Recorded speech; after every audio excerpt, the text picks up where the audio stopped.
मित्रांनो, good morning.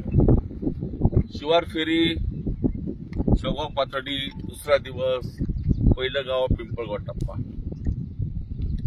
माझ्या या गावातील सरपंच, ग्रामपंचायत सदस्य, सोसायटीचे काही सदस्य, सगळे पदाधिकारी, सहकारी मित्र माझ्या समोर आहे. आता पिंपळगाव टप्प्याच्या या तलावाच्या भिंतीवरती उभे आम्ही आहोत. हा इरिगेशनचा तलाव आहे, ज्याच्या त्या मंदिराच्या बाजूनी दुसऱ्या बाजूला देखील एक मोठा पाझर तलाव आहे. हे दोन्ही तलाव स्वर्गीय बबनराव ढाकणे साहेबांनी त्या काळात साधारणतः 70-72च्या पुढे ह्या पाथर्डीच्या पूर्ण विभागात, पूर्व भाग या तालुक्याचा, ह्या सगळ्या भागात साधारणतः प्रत्येक गावात अशा प्रकारच्या तलावांची निर्मिती त्या काळात केली होती. हा संपूर्ण पर्जन्यमान कमी असलेला परिसर आहे, दुष्काळ असणारा हा भाग आहे आणि महाराष्ट्राला वस्तुनिक कामगार पुरवणारा भाग म्हणून ओळखला जातो. आणि अर्थात आता माझा हा तालुका अधिकाऱ्यांचा देखील झाला आहे. 70-72च्या काळात बिकट परिस्थिती होती. अत्यंत पिण्याच्या पाण्याचाही प्रश्न होता. 70-72च्या काळात ढाकणे साहेब राजकारणामध्ये अत्यंत सक्रिय होते, पंचायत समिती सभापती होते आणि त्याच काळात स्वर्गीय वसंतराव नाईक साहेब तर राज्याचे मुख्यमंत्री होते. नाईक साहेबांच्या मदतीनं ढाकणे साहेबांनी सुमारे ह्या संपूर्ण भागात 50 तलाव, या तलावासारखे तलाव निर्माण त्या काळात केले होते. शेतकऱ्याच्या जीवनामध्ये जर पाणी हा विषय उपलब्ध करून दिला तर शेतकरी सुखी राहतो, असा मंत्र त्या काळात त्यांनी ओळखला आणि मिळालेल्या लोकांनी दिलेल्या संधीचा फायदा घेऊन मोठ्या प्रमाणात तलावांची आज जवळपास 40-50 वर्षे झाली. पाऊस आता यावेळी चांगला पडलाय. सुरुवातीला तलावामध्ये पाणी मोठ्या प्रमाणात येऊ राहिले.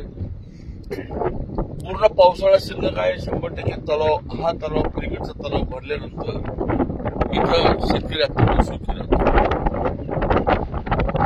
पण 40-50 वर्षामध्ये हे तलाव निर्मिती झाल्यानंतर अलीकडे 20-25 वर्षात ह्या तलावाची गाळ मोठ्या प्रमाणात तयार झालेली आहे. त्याची क्षमता साठवून कमी झालेली आहे. आजीची गाळ काढणं, दुरुस्ती करणं आणि क्षमता वाढवणं ही गरज आहे. दुर्दैवानं अलीकडच्या आमच्या लोकप्रतिनिधीला त्याची गरज वाटली नाही. आपण बघू शकता की हा डोंगर पट्टा दिसतोय, सगळं डोंगर परिसर. आणि इथं जर आपण झूम करून, माझ्या कॅमेऱ्यावर सांगितलं झूम कर, तर इथं मोठ्या प्रमाणात सगळीकडे ऊसाचं पीक आहे. की एकेकाळी इथं प्यायला पाणी नव्हतं. आज 12 महिने पाणी उपलब्ध असल्यामुळं ऊसाचं क्षेत्र मोठ्या प्रमाणात वाढलेलं आहे.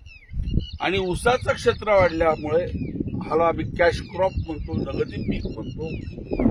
या नगदी पिकामुळे 2 पैशाचं उत्पन्न ह्या गावातल्या भागातल्या शेतकऱ्याचं वाढ, विकास, प्रगती याचे मूल्यमापन करण्याच्या पद्धती वेगवेगळ्या आहेत.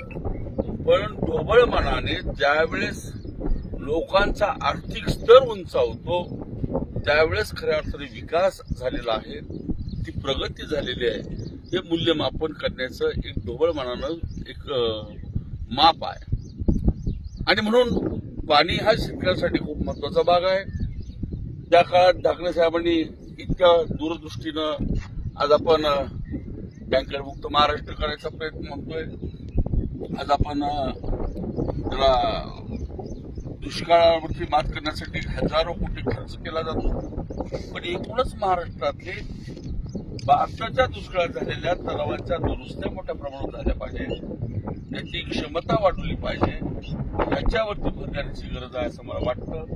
मला आनंद वाटतो स्वर्गीय बबनरावजी ढाकणे साहेबांनी एवढा मोठा लांबचा विचार करून शेवटी इतर कामं होतात जातात, पण पाणी हा शेतकऱ्यासाठी अत्यंत महत्वाचा भाग आहे. आणि निश्चित उद्याही माझ्या जीवनामध्ये काम करत असताना मी हाच विचार करून सतत काम करत आलेलो आहे. अत्यंत माझा तालुका मी नेहमी सांगतो की आमचा एक पाय पश्चिम महाराष्ट्रात असतो आणि एक पाय आमचा मराठवाडा दिसतो. गमत आपला हा तलाव सुद्धा त्या काळातल्या मराठवाड्यातल्या ह्या जमिनी होत्या आणि इकडे पिंपळगाव टप्पा पश्चिम महाराष्ट्रामध्ये नगर जिल्हा आहे. समोरचा हा संपूर्ण परिसर आष्टी तालुक्यातला आहे, बीड जिल्ह्यातला आहे. माझा तालुक्यात ही सगळी भौगोलिक रचना अशी आहे की आमचा एक पाय नगर जिल्ह्यात आणि एक पाय बीड जिल्ह्यात असतो. अत्यंत सुंदर आज रम्य असं वातावरण या ठिकाणी आहे. चला भेटूया आपण भेटत असणारे शिवार खेळीमध्ये.